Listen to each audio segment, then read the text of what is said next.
causes of AKI? So this being your kidney, I mean the patient's kidney. So this is the pre-renal system. Pre-renal includes the entire body and your heart or the hemodynamics. Then comes renal and then comes post-renal. So going one by one, pre-renal, anything that causes massive hemorrhage or severe dehydration, that is decreased volume, contraction in the body, can result in volume depletion and may lead to AKI or ARF.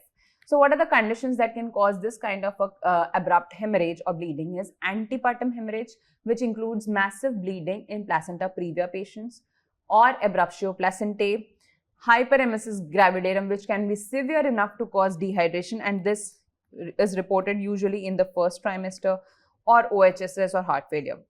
Next is, what are the toxins or what are the conditions that affect the kidney directly? They can be septic shock, severe preeclampsia, HELLP syndrome, amniotic fluid embolism, HUS TTP, AFLP, which is one of the important reasons, more than 60%, pyelonephritis, and prolonged IUD. Post-renal causes can be anything that causes a back pressure changes from below upwards, that is obstructive uropathy, post-operative oliguria, hydronephrosis, trauma to the bladder or ureters at cesarean section. Patient can land up in AKI. So in first trimester, can be because of septic abortion. Management is volume resuscitation and antibiotics. Second is hyperemesis gravidarum, just volume resuscitation.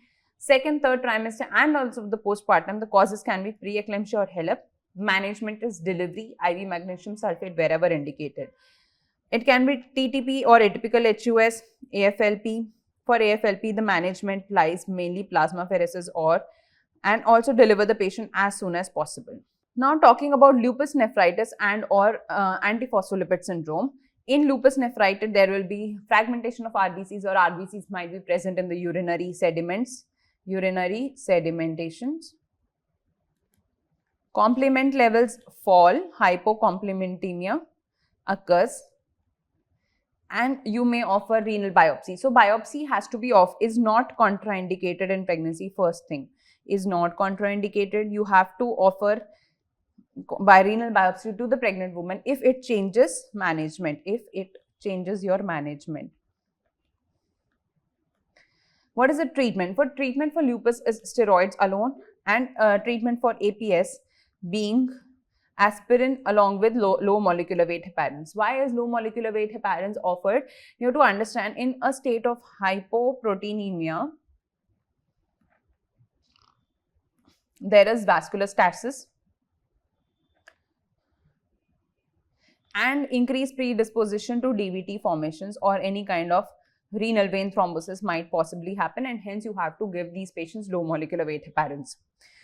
Now in preeclampsia, what is the pathogenesis of AKI? That is, it is a prothrombotic state. There is volumetric contraction, endothelial dysfunction happening, SFLT1 induced glomeruloendotheliosis, intrarenal vascular constriction. So this is all adapted from Williams, and I would stress upon you to read this in further details. Why is SFLT so important? Now remember, wherever this topic of preeclampsia will come into play, always talk about SFLT1.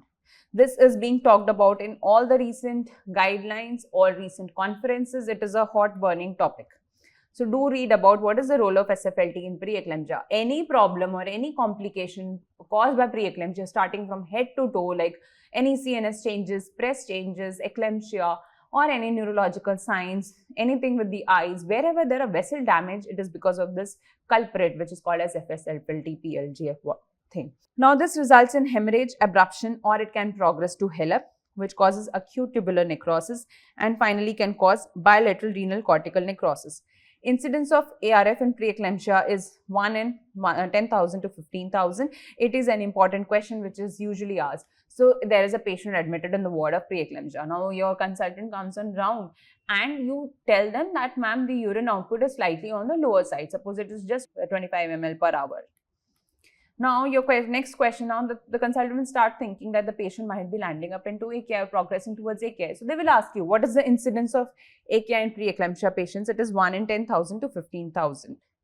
What are the CT findings? They can be delayed filling, poor arborization of the interlobar arteries with absent filling at the level of cortex. Now, the question is, do you offer CT to all your patients? You may not offer, but if the patient is postpartum, post-delivery preeclampsia and you are suspecting an ARF, you may offer CT scan.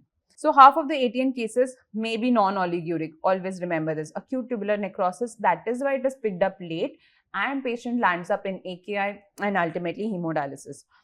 If oliguria persists more than 30 days, renal biopsy can be considered. Now, let us come to what are the complications of AKI in pregnancy. Can be maternal risk and fetal risk. Again, maternal risk are mainly dyselectrolytemia, thrombocytopenia, respiratory insufficiency, and among fetal risk, it can cause perinatal mortality.